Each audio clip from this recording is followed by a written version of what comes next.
and we were humbled by the mountains. We only did it one day for that long drive. We only did it one day. That was enough. And we were driving home, and Patrick said to me in the car, "Dad, I'll never forget this." And that was what it was all about. That moment, that one thing, forever will be a memory for me. We spent a lot of time in Wisconsin together doing guy things. It was a lot of fun to go to Wisconsin with him. My dad has a summer home up there that we went to. So those are the things I try to cling to. I don't try to cling to the bad times. I've, for the most part, forgotten the bad times. I look at the pictures of us doing things together, and I realized even though we didn't have a lot in common, and even though I felt like I couldn't reach him very often, there were the times that I did, and I thank God for those. And then one other thing I cling to now is signs. After Pat died, I've seen lots of signs. Patty's seen lots of signs. My daughters have seen signs. Patrick's friends have seen signs. And I with signs, I always question, okay, is it just that I'm looking for something just to feel better? Am I making this up? Is it coincidence? But for me, I think it's not that you're just seeing the sign, but it's when you're seeing the sign that makes it seem real to me. My sign today, things have changed a little bit, is 11:11 on the clock. I didn't know it, but I think it's, for some people, it's a sign of angels. I read something about it. I'm not sure how that works into the whole Catholic thing, but I took it to heart, kind of, and I can tell you that I've seen 11:11 at important times. Patty and I had a long talk one night, and I felt really close to her at that time. And next morning we woke up, and I think we were still glowing from the talk from the night before, and I was in the kitchen, and I gave her a big hug, and I looked at the microwave, and it said 11:11. And Patrick loved when we were kind to each other, when we were hugging each other, when we were warm with each other. I could look over in the room and see him smiling, and I knew that was important to him. And that 11:11 during that hug was just gigantic.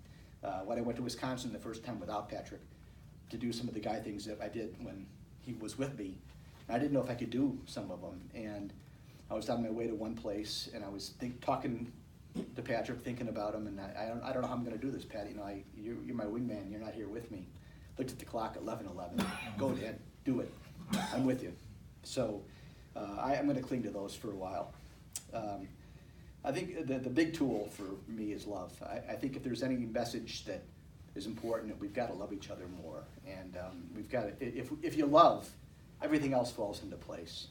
And I think with love comes surrender to God's will. I think it's hard to surrender to God's will, especially for me, because I want to control the universe, and you can't. And the older I get, the more I realize how little I actually control. Surrendering myself to God's will is big for me right now. Hard but big. So disjointed thoughts, just to kind of try to wrap this up a little bit, guys. The wake was gigantic for Patrick. I've never seen so many people fill a place as I did that day. I talked to one of the Gluckerts after the wake, and I said, "How many people do you think were there?" And he said, "Probably about 600. And I realized that I had 600 hugs that night. And that's another chapter of a book that I'm going to write someday, or a title of a book, 600 hugs. You can't imagine how much that meant to me and to Patty. It was amazing. In that line of people, a lot of Patrick's friends came by, and they said, he saved my life, or he stuck up for me when I was, in a very bad time in my life. These are kids that are troubled kids, and I didn't know that. I made it a point to praise my kids whenever I could, and I was always looking for reasons to praise Patrick that weren't false.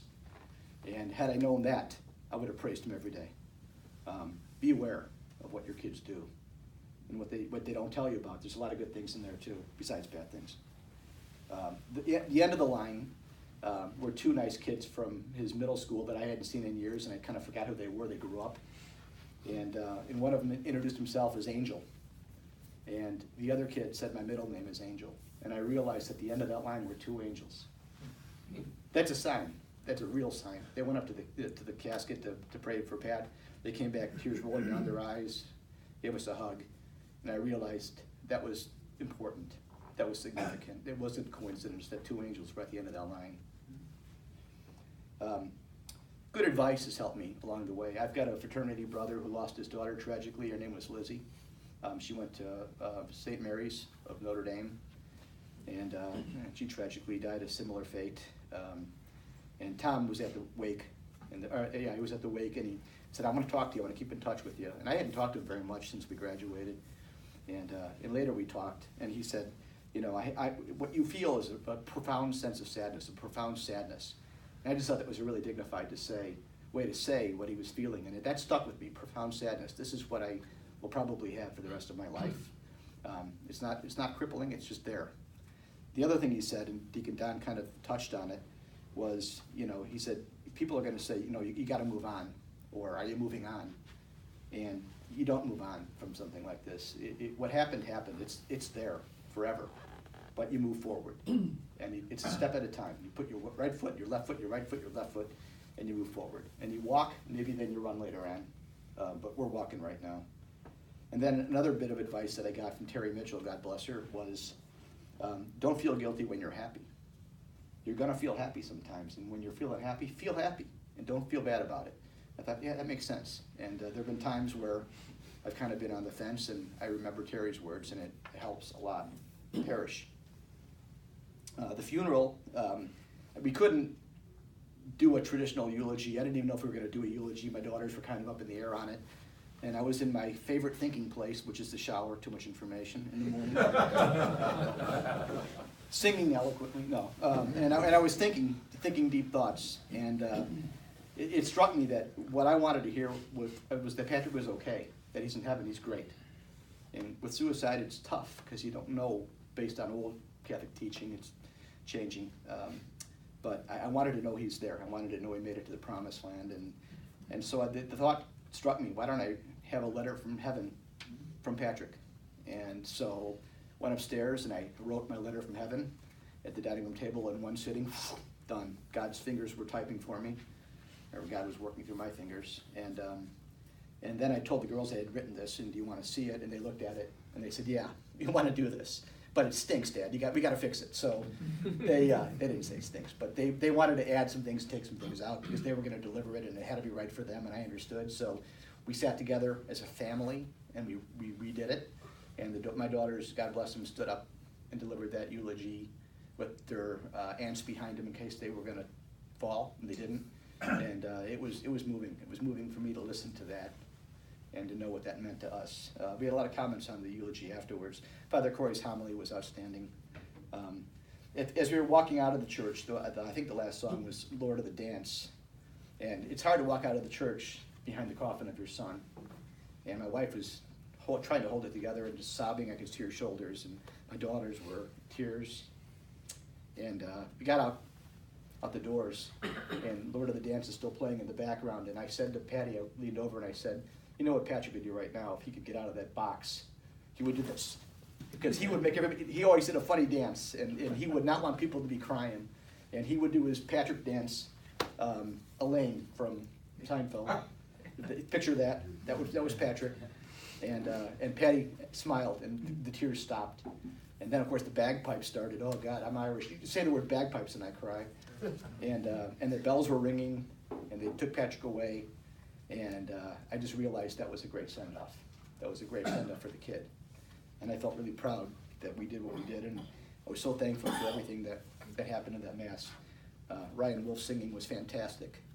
Molly helped out, and Maura helped out with the program. It was just a touchdown. It really was for Patrick.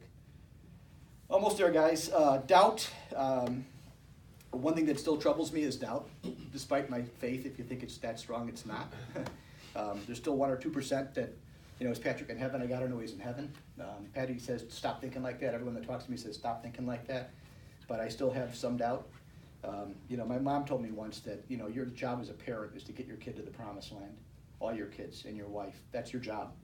And obviously I don't have the keys to the gates, but my job is to get them to the gates. And the way Patrick died, it troubles me. And I want to make sure that despite all my bad fathering, I got him to the gates. And so I still pray very hard for that 2% doubt to go away, and it is.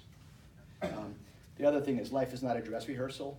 I was so busy with all the things in my life and my business and family and everything else that was going on at the time, and I kind of maybe was treating life like it was a dress rehearsal. And you lose your son, and all of a sudden you realize that wasn't a dress rehearsal, that was real. And so I would caution everyone not to go through life without really understanding that this is it for this world, and do it right. I gave up anger for Lent, which is not working out so well yet. I'm trying. I really am. No more swearing, no more anger. Don't go on Facebook. Stay away from Facebook. Stay away from. I can't do that. But I'm trying, and I have to unburden myself from anger, because anger cripples. Anger really cripples. And the older I get and the more angry I get, the worse I become. And I realize it's keeping me from being what I need to be. So I'm dumping anger. I'm going to try. And it's not just for Lent, it's after Lent. Trust in God instead. And there was a prayer that I was saying, I heard recently, and I took it to heart. I abandoned myself to you, Jesus. You take over. And it's so easy to say, and that's actually it's not even easy to say, but it's really hard to do, because abandoning yourself to God's will means He's going to run the show. And last time He ran the show, I felt like I lost a son, and I don't like that. And so what does God have in store for me? I don't know. I hope it's not any more tragedy. I don't know how much I can take right now in my life, but I have to let go. I have to let God. So I'm working on that. What's next for me is legacy. You think when you're a man and you have a son that he's going to be your legacy, and in this case, it's reversed. I lost my son, and I think I have to be Patrick's legacy. I think I have to carry on the good that he did in the world. I feel a strong responsibility to do that for him. And so my life has changed in that realization. This could be a new mission for me. What I'm doing here, which, by the way, I'm sorry it's gone very long, is maybe the beginning. Maybe this is what I'm called to do. I don't know. Patty's feeling the same way. She's having lots of thoughts right now. We're both having thoughts. We're talking about it. We feel that God is calling us. We don't know exactly how or where, but there's a new mission coming, I think, from us. And good does come from tragedy, and we have to make that happen somehow. So I'm going to continue praying hard. I hope you guys will pray for us too. I want to end it with, dear Jesus, I abandon myself to you. You take over. Got to do that. And that's it. 26 cards.